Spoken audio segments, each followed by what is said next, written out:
Nous allons passer à présent à l'animation. Alors, pour faire l'animation, je vais augmenter un petit peu la timeline ici. Donc ça c'est la barre de timeline. Ensuite, je vais vérifier une dernière chose avant de passer à la suite. En cliquant sur l'onglet Output, qui est symbolisé par une icône d'imprimante ici. Déjà on regarde la résolution. Donc on se met en 1080p. Et également le FPS. Donc le FPS actuellement est à 24.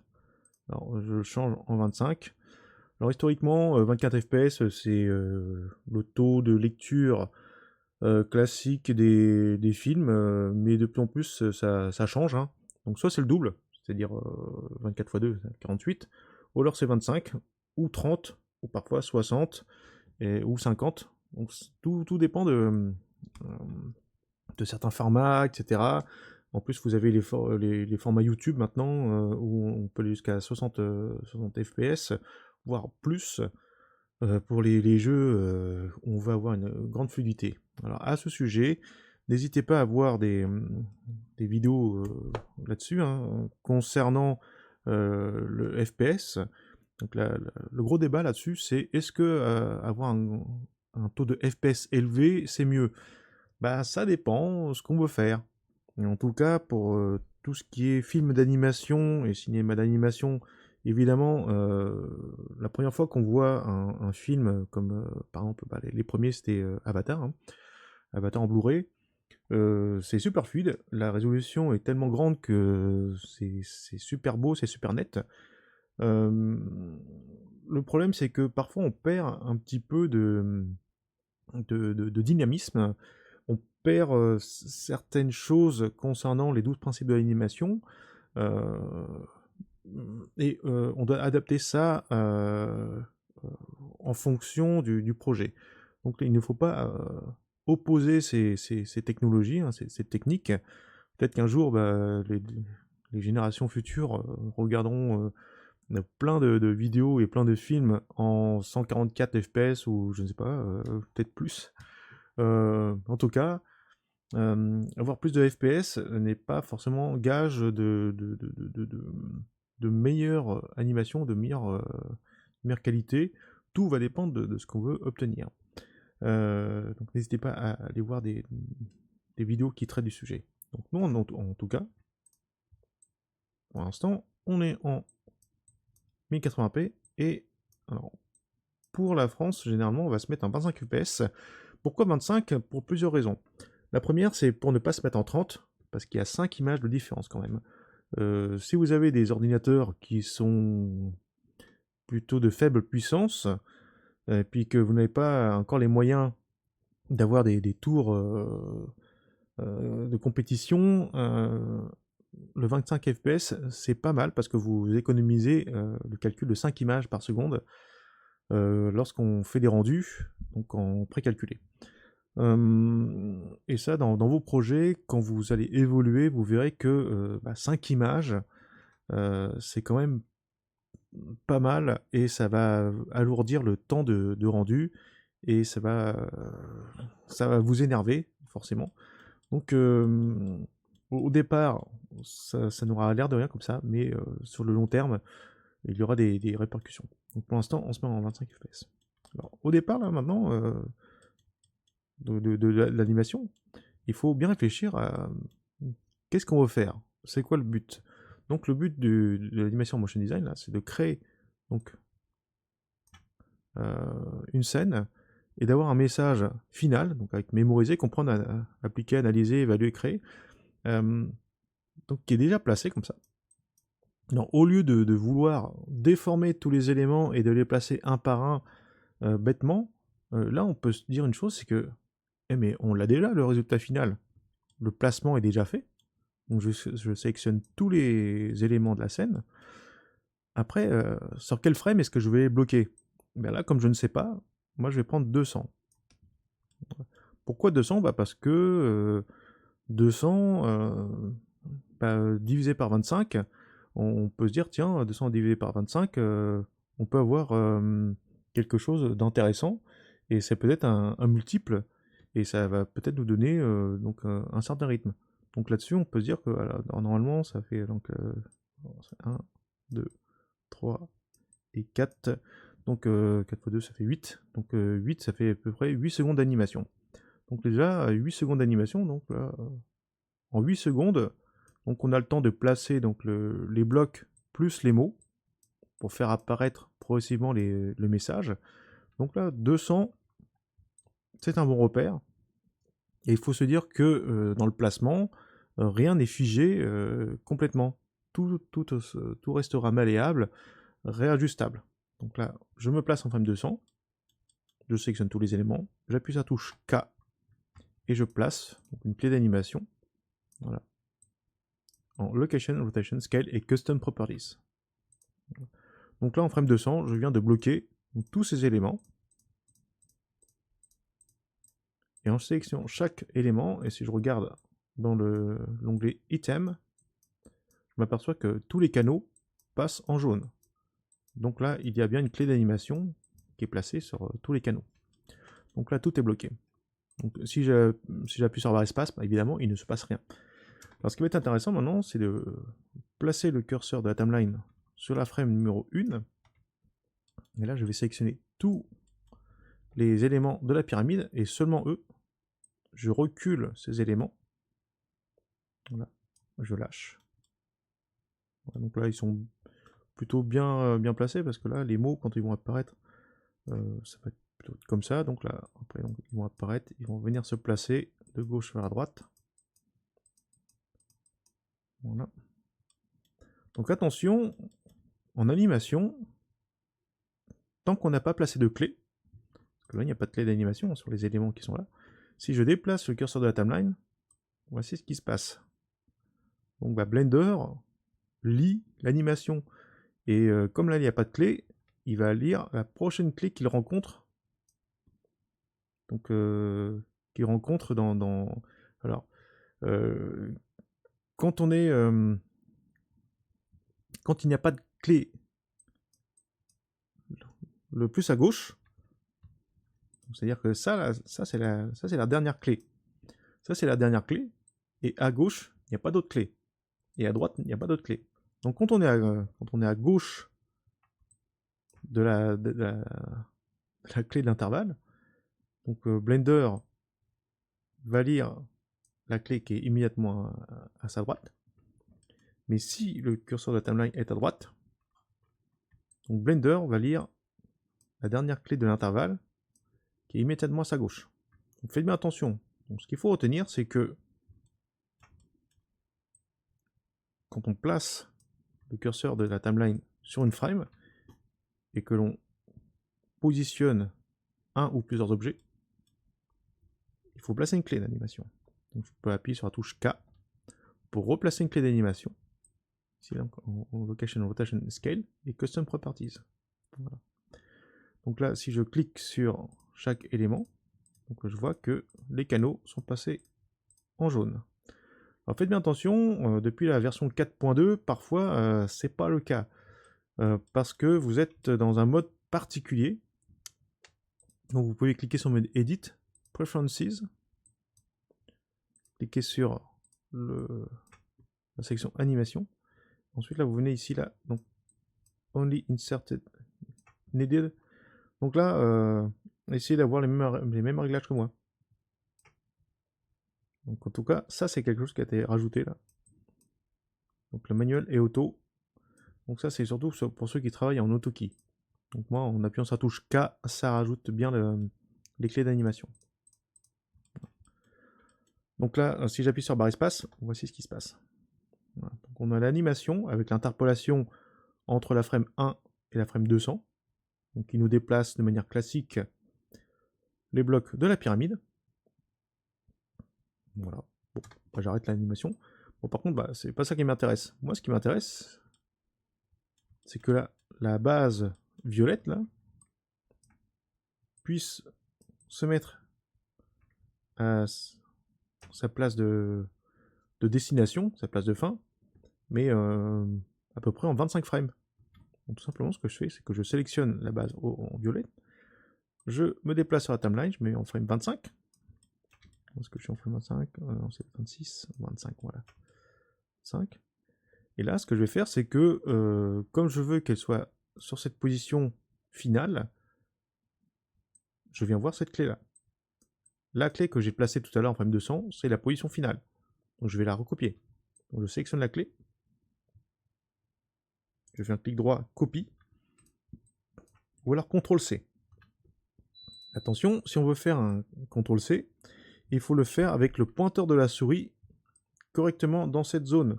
Si vous sortez de cette zone et que vous faites un CTRL-C, cela aura donc un autre résultat.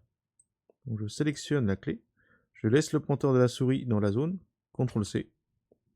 Et là, pour recoller la clé que je viens de copier à la frame 25, je fais un CTRL-V. Ou alors en clic droit, Paste. CTRL-V. Et pareil, il faut que le pointeur de la souris soit dans la zone. Voilà. Donc en faisant ça, j'ai recopié la clé de la frame 200 en frame 25. En animation, en gros, on doit toujours savoir où on est, où on veut aller, et comment on fait pour y aller. Donc en gros, on doit savoir d'où on part, et où on va. Et ensuite, entre les deux, vous devez utiliser des CTRL-C, des CTRL-V, des clics droits, des clics gauche, des déplacements, ainsi de suite. Il faut toujours avoir ça en tête. Donc maintenant qu'on a bien imprimé ça, c'est-à-dire où je suis, où je vais et comment je fais pour y aller, on passe à la suite. Donc là, je rembobine et j'appuie sur la barre espace. Voilà. Donc là, on s'aperçoit maintenant que le bloc violet fait bien son déplacement de la frame 1 à 25. Et de la frame 25 à 200, eh bien, il patiente, il attend. Donc là, on a une grande barre orange qui nous indique en fait que l'objet conserve les mêmes propriétés sur ces frames. Alors, la question qu'on me pose souvent, c'est du coup, là, est-ce que la frame en frame 200, est-ce que la clé ici est nécessaire? Tout dépend de ce que vous allez faire après. C'est-à-dire au-delà de la frame 200. Et vous pouvez laisser cette clé-là. Ici, là. La clé qui est en frame 200, elle ne vous a rien fait. Vous pouvez la supprimer seulement s'il ne se passe rien d'autre derrière. Par contre, si vous destinez à ce que le bloc violet en frame 300 ou 220 fasse autre chose, et que vous voulez absolument bloquer le bloc donc de la frame 1 à 2, frame 25 à 200, pardon, vous devez absolument laisser cette clé-là. L'animation, moi comme je dis souvent, ce n'est pas que de mouvement. L'animation, c'est aussi savoir arrêter, déplacer, timer, savoir faire des opérations sur les objets avec un rythme, avec des posings, et savoir l'arrêter surtout. Voilà. Donc, hop. Donc en gros là, si je prends la clé qui est là et je la supprime, voici ce qui va se passer. Ça fait à peu près la même chose. Sauf que de laisser la clé ici là, c'est un point de repère pour la frame 200 et pour dire que c'est ici que s'arrêtent les différents objets. Donc là, maintenant qu'on a compris ça, on passe sur le bloc en bleu. Donc pour le bloc en bleu, ce qui serait pas mal, c'est que lui il commence à se déplacer quand le bloc violet arrive. C'est-à-dire en frame 25. Donc là, de la frame 1 à la frame 25, on va bloquer le bloc de la pyramide qui est en bleu. Donc pour le bloquer, tout simplement, c'est la même chose que pour l'arrivée. Donc on va lui demander de copier la clé de la frame 1 à la frame 25. Donc, où je suis, frame 1, je copie. Où je vais, frame 25, je colle. Cette manière, de la frame 1 à la frame 25, le bloc bleu ne bouge plus. Par contre, moi ce que je voudrais, c'est que de 25 à 50, le bloc avance et qu'il se mette à sa position finale. Donc là, je fais pareil que tout à l'heure. Je viens chercher la clé en frame 200. Donc où je suis, frame 200. Où je vais, frame 50. Comment je fais? Je copie et je colle. Et voilà ce qui se passe.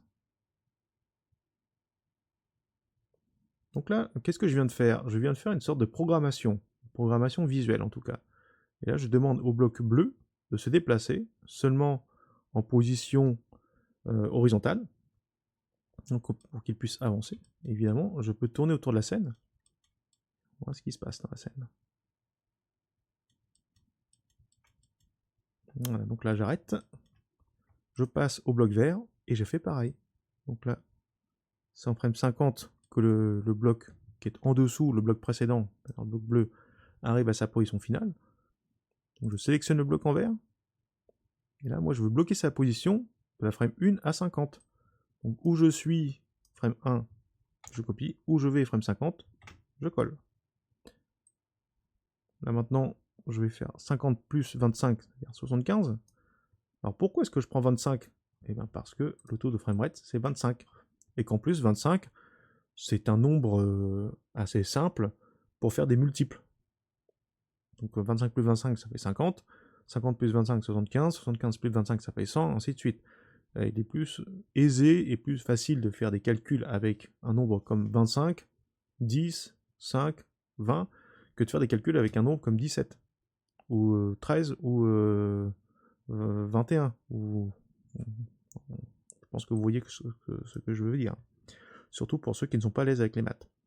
Donc maintenant, là, où je suis, frame 200, où je vais, frame 75, donc je copie, je colle la clé. Je rembobine et je joue l'animation. Et voilà. Donc là, en gros, je suis en train de programmer donc, chaque bloc de couleur pour qu'il se déplace sur le temps, donc en se mettant en pause, en avançant, et en se remettant en pause. Donc, violet, bleu, vert.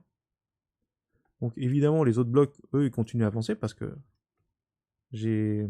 Voilà. Je vais redire un petit peu. Voilà. Donc là, au départ, j'ai programmé le tout pour que ce soit un petit peu en mouvement. Donc ce qu'il faut comprendre en animation, c'est que parfois, il faut partir de la fin. Il ne faut pas forcément reproduire la réalité comme si vous vouliez donc animer donc, étape par étape de manière chronologique. Parfois, il faut partir de la fin ou il faut partir de certains endroits qui sont pas du tout intuitifs au départ afin de bénéficier du placement final. Donc la frame 200, comme c'est le placement final, je remonte de manière chronologique, et là, je place mes éléments donc, en fonction de... Donc là, c'est la frame 75 où le bloc vert sera arrivé à sa position finale. Je sélectionne le bloc jaune. Donc où je suis au départ, frame 1, je copie la clé. Où je vais, frame 75, je colle la clé. Hop là, 75 plus 25, 100. Donc là, je recopie la clé. Voilà, frame 100. Je recopie la clé 200 et je la colle en frame 100. Donc là, je rembobine et je joue. Et je regarde si les blocs vont bien apparaître les uns après les autres. Ok. Donc maintenant qu'on a compris le système, on continue. Voilà. Je vais en 125. Okay. Alors le processus d'animation est assez répétitif. Il faut bien s'entraîner, il y a une logique particulière pour bien appréhender les différentes techniques et méthodes. Voilà. Ok, donc là, je rembobine complètement et j'appuie sur la barre espace. Voilà. Donc là, on est en train de voir les animations de chaque bloc qui se positionnent. Donc ça, c'est l'animation la plus simple au départ, donc à réaliser. Donc, ce qu'il faut comprendre, c'est que on fait des placements pose to pose avec des anticipations. On essaie de partir de la fin pour remonter et aller au début. Donc ça correspond, c'est plutôt une bonne méthode lorsqu'on veut être organisé et que l'on sait quels sont les résultats et les placements à la fin. Par contre, si on veut faire un placement chaotique, un placement aléatoire, là, il vaut mieux faire un déplacement dans l'ordre chronologique, en essayant de placer les éléments un petit peu de manière aléatoire. Et là, ça marche plutôt pas mal. Donc là, en gros, on est en train de voir l'un des 12 principes de l'animation. Donc l'animation straight ahead ou l'animation pose to pose. Donc là, on est en plein dans l'animation plutôt pose to pose, où on réfléchit au, au placement final. On remonte la timeline de manière antichronologique et on essaie de faire en sorte que tout se place correctement. Donc voilà, donc là pour cette première partie d'animation, n'hésitez pas à remonter donc, sur les timecodes, à revoir les passages un petit peu complexes ou que vous n'avez pas bien compris, pour bien maîtriser ces petites notions d'animation, et donc à vous entraîner, à persister, à refaire, à défaire, et vraiment insister là-dessus pour bien comprendre et bien appliquer le tout.